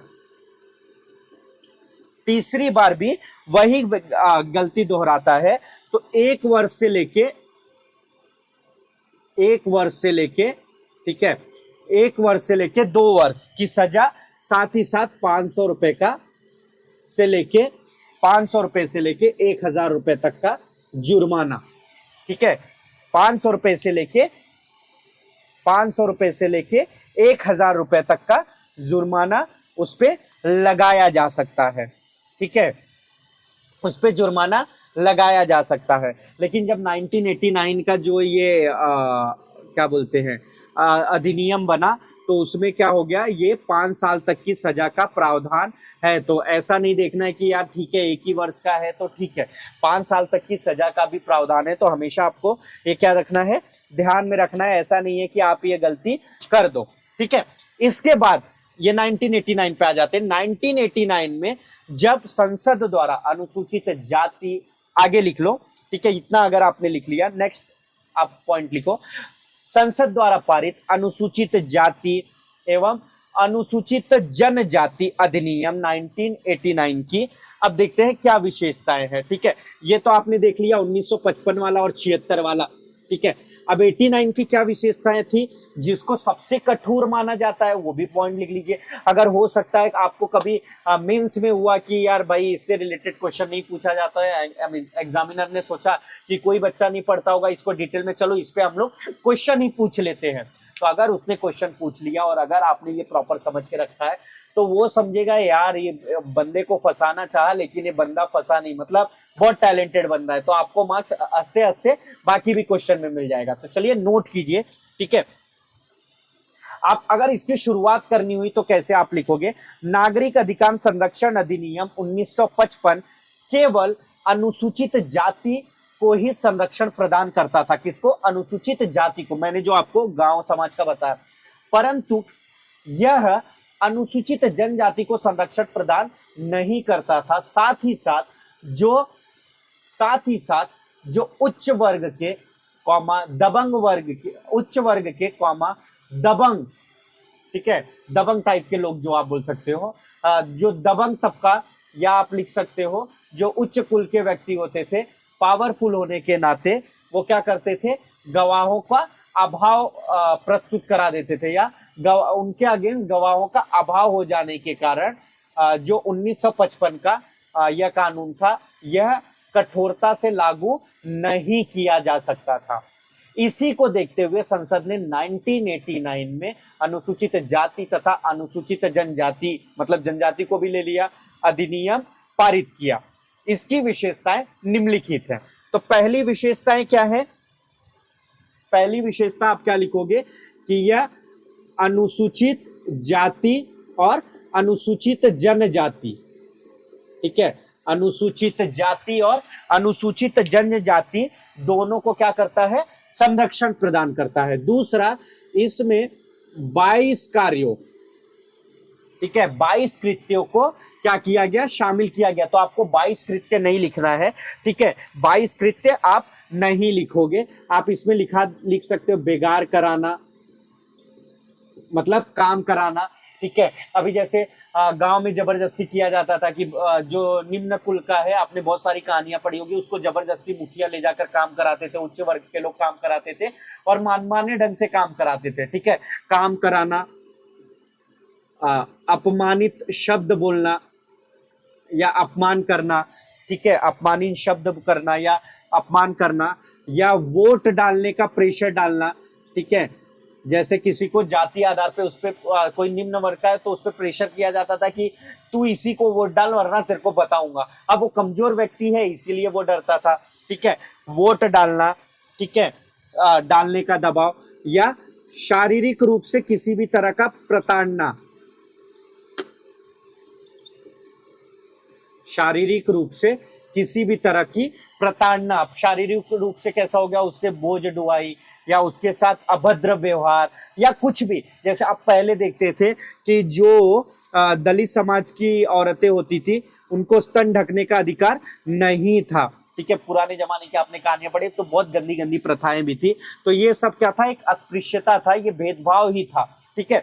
तो कोई भी शारीरिक, चाहे वो बल वाला हो, चाहे परिश्रम वाला हो, या उसके साथ प्रताड़ना वाला हो, कोई भी इत्यादि आप क्या कर सकते हो? नहीं कर सकते हो, ठीक है। इसके बाद तीसरा लिखो अपराध के लिए। अब देखो उसके पहले क्या दंड था आपने देख लिया, अब तीसरा क्या हो गया? तीसरे में अपराध के लिए 6 माह से, ठीक है, 6 माह से 5 वर्ष तक की सजा का क्या किया गया? प्रावधान किया गया। क्योंकि यहाँ पे संसद ने क्या देखा कि भाई यहाँ पे आदमी मनमाना कर रहा है, तो उसको तीसरी बार भी सजा मिलने पे वो तो बोल रहा है यार 21 साल तक की सजा है, 1000 रुपए तक का ही फाइन है, 2 साल चल जाके आ जाऊंगा, मारता हूं इसको गिरा के। अब इसमें संसद ने क्या किया? और भी कठोर कर दिया कि ठीक है भैया, आप बार बार गलती करोगे तो एक काम करो, मिनिमम 6 महीना कर दो और मैक्सिमम 5 साल कर दो। अब 5 साल किसी के जीवन का छीन लेना एक बड़ी बात हो जाती है। तो जिससे ये क्या होने लगा? अस्पृश्यता धीरे धीरे कम होने लगी। साथ ही साथ संसद ने भी ये कहा कि अगर जज चाहे तो इनसे क्या जुर्माना भी वसूल कर सकता है, ठीक है। तो आगे लिख लो, जो अगला पॉइंट लिख रहे थे, अपराध के लिए 6 माह से 5 वर्ष तक की सजा का प्रावधान तथा न्यायिक जुर्माना को भी सम्मिलित किया गया। नेक्स्ट, इसके बाद चौथा, पीड़ित व्यक्ति के नुकसान के अनुपात में क्षतिपूर्ति देने की व्यवस्था की गई। यानी जो भी पीड़ित व्यक्ति है, ठीक है, उसके साथ जो व्यवहार किया गया है, उसके लिए जो उसका नुकसान हुआ है, उसके अनुपात में उस नुकसान की भरपाई कौन करेगा? वो जिस व्यक्ति ने अस्पृश्यता किया है, इसका भी प्रावधान किया गया। तथा जो अभियुक्त है, अभियुक्त की तत्काल गिरफ्तारी और अग्रिम जमानत, तत्काल गिरफ्तारी और अग्रिम जमानत, यानी तत्काल गिरफ्तारी करने का प्रावधान किया गया तथा अग्रिम जमानत की मनाही की गई, एंटीसिपेटरी बेल की, एंटीसिपेटरी बेल की मनाही की गई। ठीक है, एंटीसिपेटरी बेल की मनाही की गई। ठीक है, एंटीसिपेटरी बेल की मनाही की गई। ठीक है, तो यानी अगर कोई व्यक्ति ये काम करता है तो पहले उसको गिरफ्तार करना है, बाद में पूछताछ करना है, साथ ही साथ अगर वो जमानत लेने जाता है तो उसको जमानत भी नहीं मिलेगा। इसीलिए व्यक्ति क्या हो जाता था, गायब हो जाता था। ठीक है, और जब पुलिस पकड़ती थी तो लेके जाती थी। ठीक है, यहाँ पे इतना स्ट्रिक्ट प्रावधान कर दिया गया। साथ ही साथ इनके लिए, यानी जो ये अनुसूचित जाति और जनजाति है, इनके लिए स्पेशल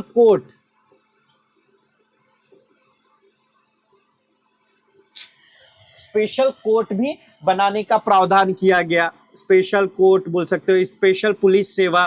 ठीक है, ताकि क्या हो सके, इनके प्रॉब्लमों का बहुत जल्दी निपटारा हो सके तथा ये समस्याएं कम होती जाए, अस्पृश्यता कम होते जाए। क्योंकि अस्पृश्यता जो है भारत में सबसे बड़ी समस्या थी। ये भेदभाव जो है, देखिए जो उच्च कोटि का व्यक्ति है उसको ये एहसास नहीं होगा क्योंकि उनके पूर्वजों ने ये काम किया है, परंतु किंतु लेकिन मगर बट जिन लोगों ने ये भेदभाव का शिकार हुए, जो दलित तबका है, जो दलित समाज के लोग हैं, जिन्होंने ये प्रॉब्लम फेस किया है, उनके ऊपर क्या बीतती होगी आप सोचो। आज भले भी आप गांव खेड़े में देखोगे कहीं ना कहीं ये हो रहा है, तो इसको ये कम करना बहुत ही जरूरी था। इसलिए अग्रिम जमानत और क्या किया गया, तत्काल गिरफ्तारी।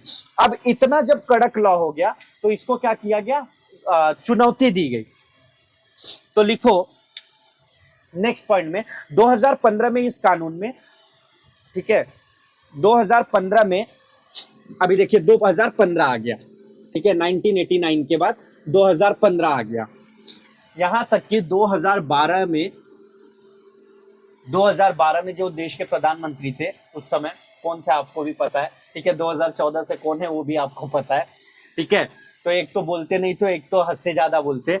तो जो 2012 में प्रधानमंत्री ने खुद यह स्वीकार किया कि अस्पृश्यता प्रॉपर तरीके से अभी भी लागू नहीं हो रहा है और बड़े पैमाने पे अस्पृश्यता किया जा रहा है।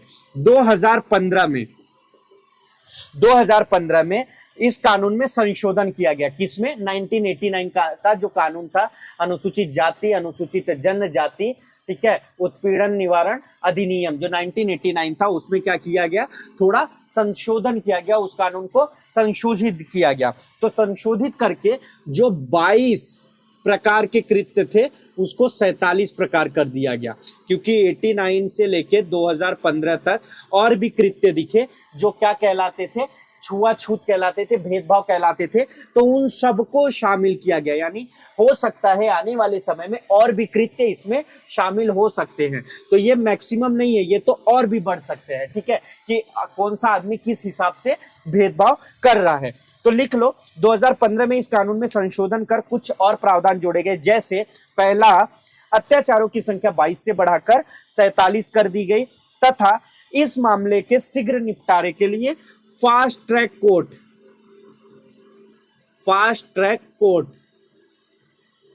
ठीक है, फास्ट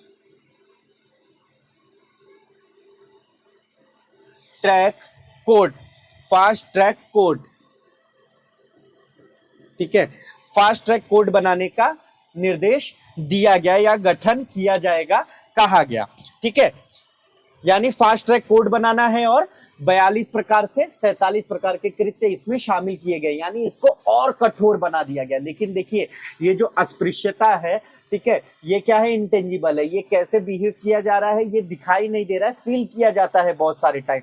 तो जब फील किया गया है तो अब आदमी अगर केस भी करना चाहता है तो करता नहीं, कि गवाही कौन देगा। अगर समझो गवाह उस समय मौजूद है, लेकिन जब केस की सुनवाई होने आती तो गवाह गायब हो जाता है। क्योंकि अगर समझो किसी एमएलए ने, कोई एमएलए है, ठीक है, उच्च कोटि का। उसने किसी दलित के साथ गलत व्यवहार किया, आजकल न्यूज में आप देखते हो आया भी, जब वो कोर्ट में जाता है, कोर्ट किस पे बिलीव करता है, सबूतों और गवाहों पे, ठीक है। उसको चलो तत्काल गिरफ्तारी हो गई, जेल में भी लेकर गए, लेकिन आखिरी फैसला तो कोर्ट को करना है। जब कोर्ट के सामने गया तभी भी वो छूट गया। तो इन शॉर्ट देखा जाए अभी भी अस्पृश्यता को प्रॉपर तरीके से समाप्त नहीं हो पा रहा है, यानी अस्पृश्यता नहीं हो पा रहा है। इसका सबसे बड़ा अगर मैं कारण की बात करूं तो राजनीतिक कारण है, ठीक है, राजनीतिक कारण है। राजनीति जो है ये जातिवाद जो आप देख रहे हैं, जो जातिवाद आजकल भारत में ट्रेंड चला हुआ है, हिंदू मुस्लिम सिख ईसाई, ठीक है, जाति के आधार पे जो क्या किया जा रहा है, राजनीति की जा रही है। इन्हीं राजनीतियों की वजह से बहुजन राजनीति भी होती है, ठीक है। तो बहुजन राजनीति भी होती है तो बहुजन को दलित समाज सपोर्ट कर रहा है, ठीक है। अब कांग्रेस जो हो गया, कांग्रेस को हिंदू, ठीक है, अभी हिंदू तो बीजेपी की तरफ चले गए हैं, मुस्लिम, ठीक है, बहुजन भी, लेकिन बहुजन की अलग अलग भीम आर्मी, ठीक है, उत्तर प्रदेश का मायावती जी की जो पार्टी है बहुजन विकास, ठीक है, उन सब में। तो यहाँ पे जब दिखाया जा रहा है, इंडिकेशन दिया जा रहा है कि जातिगत आधार पे यहाँ पे राजनीति हो रही है, तो आज भी लोग अपने आप को क्या, जो ब्राह्मण है वो ब्राह्मण कह के उच्च कोटि का बताने में साबित हुए, वो बीजेपी की तरफ चले जा रहे हैं। जो क्षत्रिय हैं वो बीजेपी और कांग्रेस में जा रहे हैं, ठीक है। अब जो दलित समाज है, जो दलित समाज है वो एमआईएम और जो बहुजन की पार्टियां बन रही है उसमें चला जा रहा है। यानी ये भी चीजें दिखाई दे रही है और इसी के आधार पर अभी भी अस्पृश्यता किया जा रहा है। तो यानी सबसे बड़ा इसका कारण है राजनीति। देखो देश में जितनी भी समस्या है ना, सब राजनीति की जड़ है, और ये समस्या तभी दूर होगी जब शिक्षा, एजुकेशन सबसे मजबूत होगा। जब अपने इधर साक्षरता का अनुपात बढ़ेगा तो आप देख लेना ये सारी चीजें खत्म हो जाएगी। बाकी गवर्नमेंट जितना भी प्रयास कर ले, क्योंकि गवर्नमेंट भी यही सब चीजें चाहती है, तो उनके प्रयास से सफल नहीं होने वाला है। फिर भी क्या करें, उनको रूल्स एंड रेगुलेशन बनाना पड़ता है तो बना रहे हैं, ठीक है। मैं देखिए यहाँ पे एक तर्क संगत आपको बात बता रहा हूँ, आपको ये बातें कितनी अच्छी लगती है कितनी नहीं, ये आप कमेंट कर सकते हो। गाली मत देना भाई, क्योंकि जो चीजें बुक में है, जो चीजें मैं पढ़ रहा हूँ, जो चीजें समझ रहा हूँ वो बता रहा हूँ। मैं किसी पार्टी को सपोर्ट नहीं कर रहा हूँ, किसी जातिगत को मैं सपोर्ट नहीं कर रहा हूँ, बट ये कहना चाहता हूँ कि आपने देखा होगा कि ये अस्पृश्यता जो धीरे धीरे कम हो रही थी वो वापस से बढ़ने लगी है, और इसका सबसे बड़ा कारण है जातिगत राजनीति, ठीक है। चलिए आगे लिखिए। अब ये जो कानून बनाया गया, फास्ट ट्रैक बनेगा, ठीक है, सजा दी जाएगी, 22 से 47 किया गया, इसको सर्वोच्च न्यायालय में चुनौती दिया गया, ठीक है। और सर्वोच्च न्यायालय ने क्या बोला कि ये जो है सही है, आप इसको कर सकते हो, बस इसमें जो दो चीजें हैं उसको निकाल दिया। क्या क्या दो चीजें? जो तत्काल गिरफ्तारी था और अग्रिम जमानत की जो मनाही थी, वो दोनों को अवैध घोषित करके हटा दिया। बाकी उन्होंने बोला कि ये जो संशोधन है, जो अधिनियम है, ठीक है, ये क्या है, सही है, ठीक है। जो 1989 में संशोधन किया गया था 2015 में 1989 का, वो सही है, और ये दो प्रावधान हटा दिए गए। लेकिन वापस से जनता का जो था दबाव बढ़ने लगा, क्योंकि जनता में जो लोग चाहते थे कि या ये रहना चाहिए तभी अस्पृश्यता का अंत होगा, तो जनता का जब दबाव बढ़ने लगा तो संसद ने वापस से, क्योंकि आपको भी पता है संसद चाहे तो न्यायालय के भी निर्णय बदल सकती है, तो संसद ने क्या किया, वापस से क्या किया, जो पुराने प्रावधान थे वापस से लागू कर दिया, बहुमत करके वापस पारित करके संसद ने वापस से लागू कर दिया। तो इस तरह देखा जाए तो अभी भी पुराने ही प्रावधान क्या है, चल रहे हैं, जो 1989 वाला था और जो 2015 में ऐड किया गया था। तो धीरे धीरे और भी प्रावधान, और भी चीजें इसमें ऐड होगी ताकि अस्पृश्यता एकदम तरीके से खत्म किया जा सके, ठीक है। तो ये था हमारा अस्पृश्यता से रिलेटेड टॉपिक, ठीक है। होप आपको ये चीजें अच्छे से समझ में आया होगा। तो अगर कभी आपसे तो मेंस में पूछा नहीं जाएगा, लेकिन किंतु अगर आपसे अगर मेंस में पूछ लिया जाता है कि भारत में जो अस्पृश्यता है इनको आपके अनुसार कैसे खत्म किया जा सकता है, या कभी आपको समझो इंटरव्यू में अगर पूछ लिया गया तो आपके हिसाब से अस्पृश्यता को कैसे खत्म किया जा सकता है, तो उसका एक आप चाहिए तो एक हेडिंग बना लो, ठीक है। अस्पृश्यता का या अस्पृश्यता निवारण अधिनियम मत लिखना, क्योंकि वो तो पढ़ लिए, के उपाय, ठीक है। यानी अस्पृश्यता को कैसे खत्म किया जा सकता है, जो हमारे संविधान निर्माताओं ने सोचा था कि अस्पृश्यता खत्म होनी चाहिए, उसको कैसे खत्म किया जा सकता है, या आप किन आधारों पे लिखोगे तो आप लिखिए, ठीक है, ये मैं लिखाता हूं, आप लिखिए, क्योंकि मैंने सारी चीजें समझा दी। अब इस पे जो क्वेश्चन आएगा वो कैसे लिखोगे, लिखिए। हमारे देश में अनेक समस्याएं हैं, परंतु अस्पृश्यता एक घातक समस्या है जो देश के विकास में बाधक है। यानी जो ये अस्पृश्यता है, भेदभाव है, छुआछूत है, ये क्या है, हमारे देश के विकास में बाधक है। क्योंकि एक जो निम्न कोटि का बंदा है जो बहुत टैलेंटेड है और उच्च कोटि का बंदा उसको डाइजेस्ट नहीं कर पा रहा है, तो ये हमारे देश के विकास में बहुत ज्यादा बाधक है। ठीक है, अस्पृश्यता सामाजिक प्रथा या कानूनी जनादेश द्वारा अल्पसंख्यक समूहों को मुख्य धारा से बाहर करने की एक सदियों पुरानी प्रथा है। यानी ये क्या है, ये सदियों पुरानी से एक प्रथा चलते आ रही है कि भाई जो अल्पसंख्यक जो दलित समाज है उनको क्या करना है, समाज की मुख्य धारा में नहीं आने देना है। जो भी संसाधन है वो उच्च कोटि के लोग यूज करेंगे, ऐसा पहले होता था। ठीक है, और अंग्रेजों के आने के बाद ये और तेजी से हुआ, लेकिन अब देखा जा रहा है वापस से ये प्रचलन डेवलप हो रहा है। हम लोग कितना भी बोले ये डेवलप हो रहा है, लेकिन जब तक जातिगत राजनीति की जाएगी ये डेवलप ही होता जाएगा। पुरानी प्रथा है तथा यह आमतौर पर भारत में दलित समुदायों से जुड़ा है। ज्यादातर ये आप देखोगे 100% ये दलित समुदायों से ही जुड़ा हुआ है। भेदभाव दलित समुदाय के ही साथ किया जाता है, जिन्हें प्रदूषणकारी भी माना जाता है। ठीक है, प्रदूषण का मतलब क्या होता है, आपने प्रदूषण का देखा है, गंदगी। ठीक है, यानी खराब तरीका। तो यहाँ क्या बोला जाता है कि ये खराब तरीके से उनके साथ भेदभाव किया जा रहा है। एक बोलते हैं ना, भारत में अराजकता फैलाई जा रही है। ठीक है, तो ये किस आधार पे है, ये जातिगत आधार पे। देखो जब ये अराजकता बढ़ती जाएगी ना तो लोगों में आक्रोश का माहौल रहेगा, लोग एक दूसरे से दुश्मनी निकालेंगे, प्रांतवाद, जातिवाद, क्षेत्रवाद, ये सब वापस से बढ़ेगा, वापस से आक्रोश बढ़ेगा, लोगों का मर्डर, छीना झपटी सब ये धीरे धीरे बढ़ता जाएगा। इसीलिए जहां जहां भी ये जातिवाद क्या है आप देखोगे प्रथाएं हैं, वहां वहां पे देश में बर्बादी चालू हो जाती है। ठीक है, तो इसीलिए जो जातिवाद इलेक्शन में वोट मांगते हैं, चाहे वो बीजेपी हो, चाहे कांग्रेस हो, चाहे भीम आर्मी हो, इनके जितने भी नेता हैं आप देखोगे जब इन्होंने अपनी जीवन की शुरुआत की थी तब ये थे पैदल। ठीक है, जैसे ये कुछ डेवलप करते तब ये आ जाते बाइक पे, जब ये नेता बनने लग जाते तब आ जाते 4 व्हीलर पे, और जब नेता बन जाते हैं तो Z+ सिक्योरिटी के साथ घूमते हैं और हमेशा से आपको बेवकूफ बनाते आए हैं। ठीक है, तो ये आपको इंटरव्यू या एग्जाम में नहीं लिखना है, ये समझने के लिए है। तो कोई भी जो भी ये वीडियो देख रहा है अगर वो पढ़ाई नहीं कर रहा है, फिर भी मैं उसको यही बोलूंगा कि जो अपना वोट है, जो अपना मत है, ठीक है, ये अंगूठे की ना बहुत वैल्यू है। ये अंगूठा छाप नहीं है, आज बायोमेट्रिक का सिस्टम है, तो आप लोगों को अंगूठा दिखा के उनको भगा सकते हो।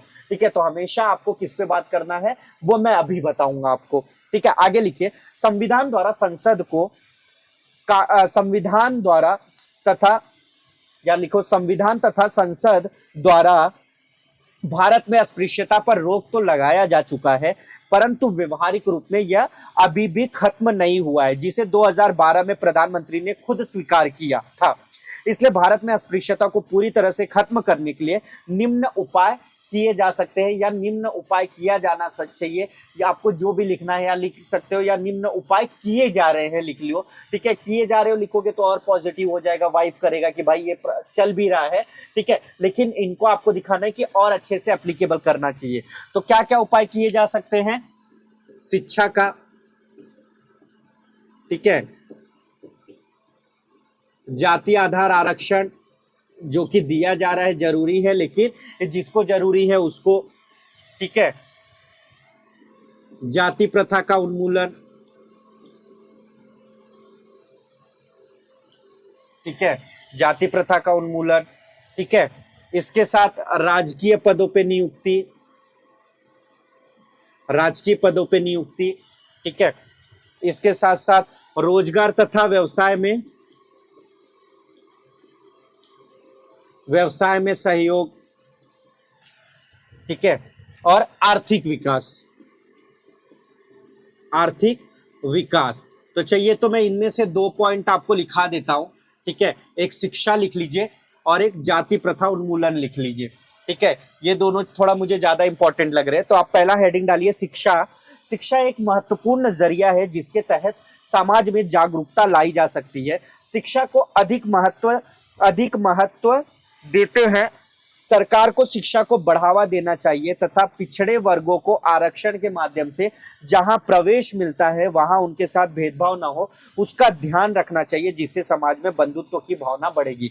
यानी इन शॉर्ट देखा जाए जो ये शिक्षा है, देखिए जब आदमी एजुकेटेड होता है तो उसको ना समझ डेवलप होने लगती है कि अभी जैसे फॉर एग्जांपल अमेरिका में लोगों को बेवकूफ बनाना इजी नहीं है, परंतु भारत में बेवकूफ बनाना बहुत इजी है। अगर कोई एक मुस्लिम व्यक्ति है, अगर उसको बता दिया जाए, उसके माइंड में ये भर दिया जाए कि भाई धर्म के आगे कोई कुछ भी नहीं है, तो वो कुछ भी कर सकता है, मतलब वो देश का बर्बादी भी सोच सकता है। सेम एक जो हिंदू व्यक्ति है, अगर कोई ऐसी सरकार बैठी हुई है जो देख रहा है देश को बरोबर नहीं चला पा रही है, देश की बर्बादी कर रही है, लेकिन वो जाति आधार पर हिंदुत्व को सपोर्ट कर रही है, मूर्ख बनाने का काम कर रही है, फिर भी वो मूर्ख बनेगा।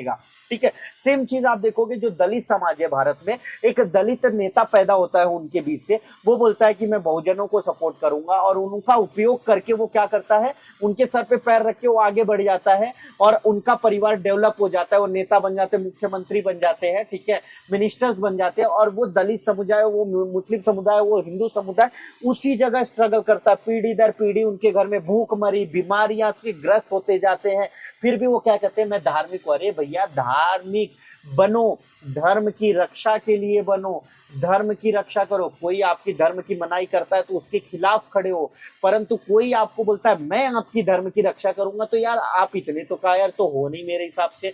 आदमी में इतनी कैपेबिलिटी होनी चाहिए कि वो धर्म की रक्षा करे। देखिए धर्म हर आदमी को क्या सिखाता है कि कैसे आगे बढ़ना है, लोगों की इज्जत कैसी करना है, भगवान की साधना, प्रभु की साधना, ईश्वर की साधना, अल्लाह की ताला जीसस की साधना, ठीक है, हर बौद्ध की साधना, हर जगह साधना सिखाई गई ताकि मन में शांति हो, लोगों का विकास हो। यहाँ पे राजनेता उसको अलग तरीके से बहका के आपको भड़काऊ भाषण देके आपको उससे वोट मांगते हैं और हम मूर्ख बनते जाते हैं। तो यही सबसे बड़ा कारण है।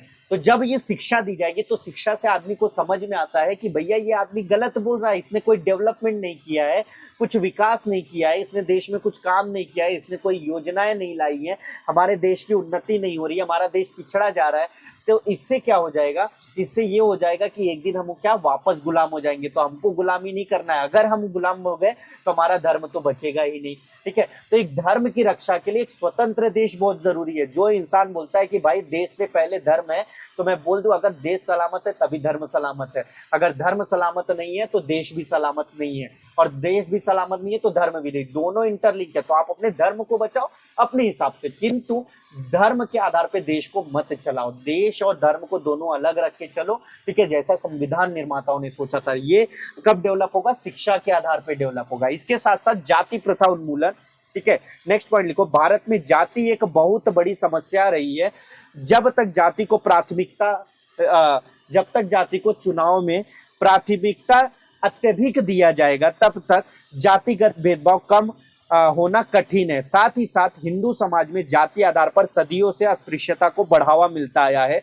इसलिए सरकार तथा न्यायालय को जातिगत आधारों को कम करते हुए इन पर प्रतिबंध लगाना चाहिए। यानी सरकार तो लगाने से रही, क्योंकि सरकार का तो जातिगत आधार वोट बैंक है, इसमें न्यायालय को दखल देना चाहिए। क्योंकि आप देखोगे हिंदू समाज में जो दलित समाज है, जो छोटे तबके के लोग थे, ब्राह्मणवादी लोग, देखिए ब्राह्मणवादी इन द सेंस मींस विचार है, कोई एक पंडित है तो उसकी विचारधारा हो सकती है वो उस दलित के सपोर्ट में हो, तो ब्राह्मणवादी एक विचारधारा है। ठीक है, अभी जैसे बोला जाता है ना कि कुछ ब्राह्मणों का ग्रुप था जो उन्होंने वो विचारधारा डेवलप की, तो सारे ब्राह्मण वैसे नहीं है, लेकिन कुछ ब्राह्मणों ने जो वो उस विचार के जरिए दलितों का शोषण किया, तो इसलिए उसको ब्राह्मणवादी विचारधारा की जाती है। तो ब्राह्मणों को बुरा नहीं लगना चाहिए, क्योंकि ऐसे ही कुछ लोगों ने प्राचीन समय में, देखो मैं भी ब्राह्मण हूं, तो इसका मतलब नहीं है कि मुझे बुरा लगना चाहिए, क्योंकि जो सत्य है वो सत्य है। ठीक है, इसको एक्सेप्ट करना चाहिए, साथ ही साथ एक्सेप्ट करते हुए इनके अधिकार के लिए समर्थन करना चाहिए, ताकि जो हमारा देश है वो उन्नत कर सके। तो जो ये राजनीतिक लोग हैं, जो ये जातिगत आधार पे वोट बैंक की राजनीति करते हैं, सर्वोच्च न्यायालय को इनके ऊपर कड़ा एक्शन लेना चाहिए कि भाई आप मौलिक अधिकारों का हनन कर रहे हो, आप खुद एक अस्पृश्यता कर रहे हो, आप अस्पृश्यता को बढ़ावा दे रहे हो, लेकिन ये क्या है, कानून निर्माता है, तो इनके ऊपर ना सर्वोच्च न्यायालय बोल रहा है ना कोई बोल रहा है। तो इनको कड़ी मनाही करनी चाहिए कि अगर आप वोट बैंक मांगने जाते हो तो आप ये नहीं बताओगे मैं हिंदू, मैं मुस्लिम, मैं सिख, मैं बौद्धिस्ट, मैं ईसाई। अगर कोई भी ऐसा व्यक्ति करता है तो उसको सजा दी जानी चाहिए, उसको भी जेल में डालना चाहिए। तो ये आप देखोगे धीरे धीरे ये काम पे बात करेंगे कि भैया मैंने भारत में क्या विकास किया, भैया मैंने उत्तर प्रदेश में क्या विकास किया, मैंने एजुकेशन में कितना डेवलपमेंट किया, मैंने शिक्षा में कितना डेवलपमेंट किया, मैंने स्त्रियों को कितना बढ़ावा दिया, मैंने दलित समुदाय के लिए कितना डेवलपमेंट का काम किया, आरक्षण दिलाया। तब ये बात ये नहीं करेंगे कि मैं हिंदुओं का मसीहा हूं, मैं मुस्लिमों का मसीहा हूं, मैं बहुजन का मसीहा हूं। ये कुछ नहीं है, कुछ नहीं, इनके पास कोई पॉइंट नहीं है। इसलिए इस बेवकूफी से बचना है, यानी जाति प्रथा का उन्मूलन करना होगा। ठीक है, इसके साथ साथ राजकीय पदों पर नियुक्ति, रोजगार, ठीक है, तथा आर्थिक विकास इत्यादि में अस्पृश्यता को खत्म करने में शिक्षा बड़ी भूमिका निभा सकती है। सरकार को इसमें अत्यधिक बड़ी भूमिका निभाना चाहिए। तो एक निष्कर्ष लिख लोगे, अतः देखा जाए तो सदियों से चली आ रही इस प्रथा को, ठीक है, इस प्रथा को जड़ से खत्म करना नामुमकिन नहीं है। देखिए कुछ भी असंभव नहीं है, खत्म किया जा सकता है, लेकिन क्योंकि वर्तमान समय में बड़े पैमाने पर आपने शहरों में इसकी गिरावट आ रही है, जिससे यह देखा जा सकता है कि इसको खत्म किया जा सकता है। परंतु वर्तमान समय में जिस तरह राजनीतिक या आप लिख सकते हो चुनाव में जातिगत आधार को बड़े पैमाने पर उपयोग किया जाता है, अगर इसको कम किया जाए तथा शिक्षा को बढ़ावा दिया जाए और जागरण को बढ़ावा दिया जाए तो अस्पृश्यता को पूरी तरह से 2-3 दशकों में खत्म किया जा सकता है। अर्थात अस्पृश्यता का जो उन्मूलन है, अस्पृश्यता का अंत है, संविधान निर्माताओं के अनुसार वो क्या है, पूर्ण हो सकता है तथा कल्याणकारी समाज की स्थापना की जा सकती है। देखिए जो भी मौलिक अधिकार है और इसके बाद हम लोग जो नीति निदेशक तत्व पढ़ेंगे, ये सबको देने का मतलब ही यही है कि ताकि एक कल्याणकारी समाज बने। ठीक है, ये कल्याणकारी समाज कब बनेगा, जब इन सबका अंत किया जाएगा। और अस्पृश्यता एक बहुत बड़ी बीमारी है भारत समाज की, ठीक है, और ये सबको मिलके देखिए लड़ना पड़ेगा। मैं भले ब्राह्मण हूँ, भले कोई क्षत्रिय है, भले कोई भी कुछ भी है, एक जो दलित समाज है उनको जगाने के लिए, देखिए मैं आपको एक ना एग्जांपल देता हूं, आप समझ जाओगे। जिसके घर में ना एक व्यक्ति अगर एक पीढ़ी कोई गवर्नमेंट सर्वेंट बनता है, जिसके घर में एक आईएएस अधिकारी है ना, तो उसकी दूसरी पीढ़ी में भी कोई गवर्नमेंट अधिकारी बन जाता है, तीसरी भी पीढ़ी में गवर्नमेंट अधिकारी बन जाता है। ठीक है, मैं आपको समझाता हूं तो आप ये चीजें बहुत अच्छे से समझोगे। ठीक है, आप ये चीजें बहुत अच्छे से समझोगे। अब देखिए समझो, ये 1900 का दशक है, ठीक है, ये ब्राह्मण परिवार हुआ और ये एक दलित परिवार हुआ। ठीक है, ये ब्राह्मण परिवार हुआ और एक दलित परिवार हुआ। अब समझो 1700 ईस्वी, ठीक है, 1900 छोड़ दो, हम लोग 1700 से शुरुआत करते हैं, 1800 ईस्वी, 1900 ईस्वी और ये 2000 का समय चल रहा है। ठीक है, अब इनके ऊपर 1957 यानी लगभग 350 साल तक क्या हुआ, शोषण हुआ। ठीक है, क्या हुआ, शोषण हुआ। तो यहाँ 1700 सदी में अब समझो ब्राह्मण का कोई एक बच्चा पहली बार वो बन के एक बड़ा ऑफिसर बन गया। ठीक है, एक बड़े लेवल पे चले गया। ठीक है, एक एग्जाम्पल दे रहा हूँ फॉर एग्जीक्यूशन में। ठीक है, आप समझो उसने लॉ कर लिया, एमए कर लिया, एमएससी कर लिया, ठीक है, बड़ी पढ़ाई कर लिया। अब यहाँ दलितों को पढ़ाई किया नहीं दिया जाता था, तो इनका 100 साल का वक्त क्या हो गया, बर्बाद हो गया। अब इनकी जो जनरेशन है ये क्या करेंगे, पढ़े लिखे हैं तो और पढ़ाने की कोशिश करेंगे। इन्होंने इनसे हायर डिग्री ली, पीएचडी ले लिया, डॉक्टरेट की मतलब डिग्री मिल गई। ठीक है, आईआईटी मतलब साइंटिस्ट बनने लगे। ठीक है, बड़ी डिग्री ले ली। इसके बाद क्या हुआ, यहाँ भी इनको वो बहुत कम ही लोगों को यहाँ पे क्या मिलता था, वो बोलते हैं ना, वो माहौल मिलता था। तो यानी देखा जाए यहाँ भी इनकी एक पीढ़ी बर्बाद, यहाँ भी बर्बाद। अब ये पहली पीढ़ी डेवलप, मैं 100 साल की पीढ़ी की बात कर रहा हूँ। आप समझ सकते हो 100 साल में 2, 3, 4 पीढ़ियां जन्म ले लेती है। ठीक है, तो आप 4, 4, 8, 4, 12, आप सोचो कितनी पीढ़ियों से वो समाज दबा हुआ है। आप समझो 1900 में अब ये जो पीएचडी थे, डॉक्टरेट थे, साइंस थे, अब इनके लोग आईएएस बनने लगे। ठीक है, पीसीएस बनने लगे। अब यहाँ पे क्या हुआ, अब जैसे ही देश आजाद हो गया 1950 में, ये 50 साल छोड़ दो, 1947 में जब देश आजाद हुआ, 1950 के बाद की बात कर रहा हूं मैं। अब यहाँ का समाज को जब क्या मिलने लगा, जब अस्पृश्यता का अंत किया जाने लगा, समाज में उनको समानता का अधिकार दिया देने लगा, तो ये समाज उठने लगा। तब इसने 10वीं और 12वीं कंप्लीट किया। मैं बोलता हूं इसने ग्रेजुएशन किया।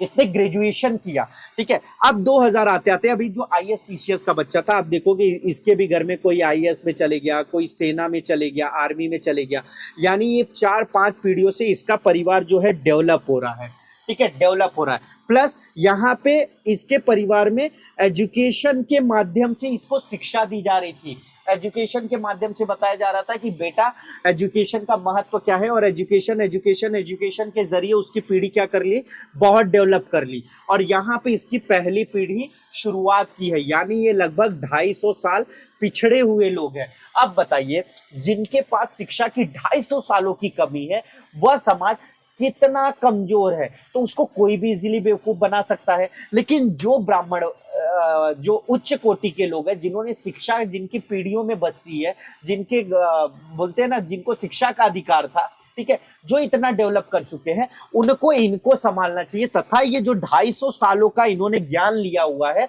इसके सपोर्ट से दलित समाज को अपने साथ लेना चाहिए कि ठीक है भाई, तुम लोग मानते हो हम लोग गलत है, ठीक है। लेकिन अभी देखिए, ये दलित जो परिवार है ना, दलित समाज जो है ना, ये एक छोटे बच्चे की समान है।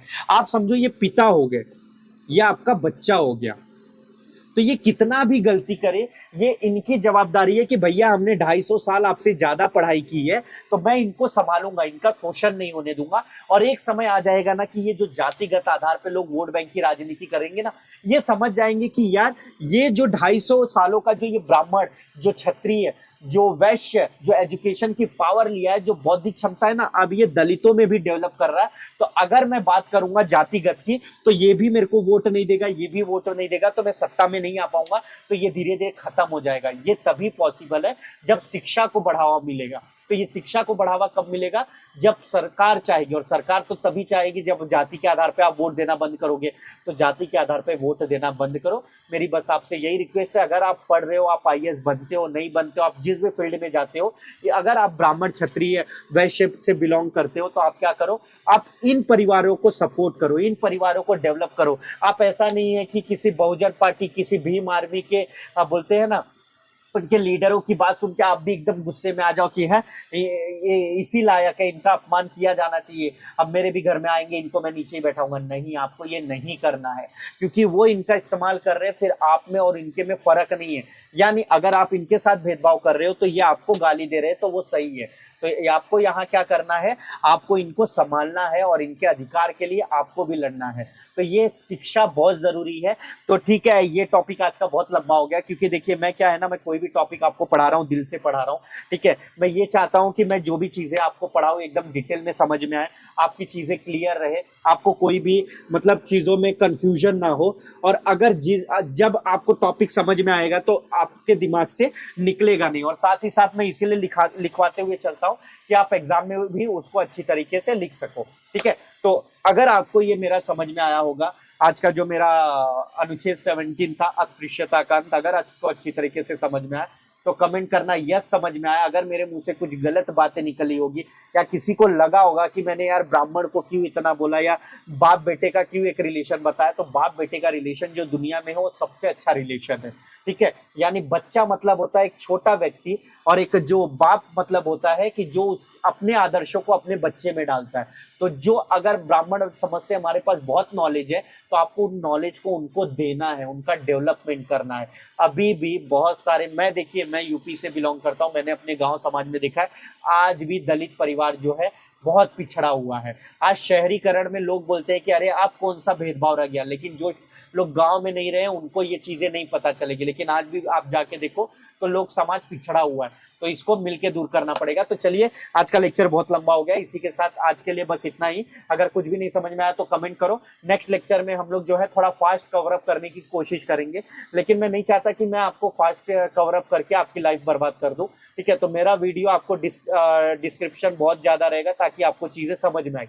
तो जिनको ये वीडियोस अच्छा लगता है वो लाइक करते रहे, जिनको नहीं जमता है वो डिसलाइक करते रहिए। अगर किसी को लगता है सर और शॉर्ट में बताओ भाई, और शॉर्ट में बताओ, तो मैं वो भी करूंगा। लेकिन अगर जिसको लग रहा है नहीं आप बहुत सही तरीके से बता रहे हो, पूरी बातें दिमाग में घुस रही है, हर चीज क्लियर हो रहा है, तो ओके। अगर एक भी बंदे को अच्छा लग रहा है तो मैं ऐसे ही पढ़ाऊंगा। तो इसी के साथ बाय बाय, मिलते हैं नेक्स्ट लेक्चर में, ठीक है, बाय।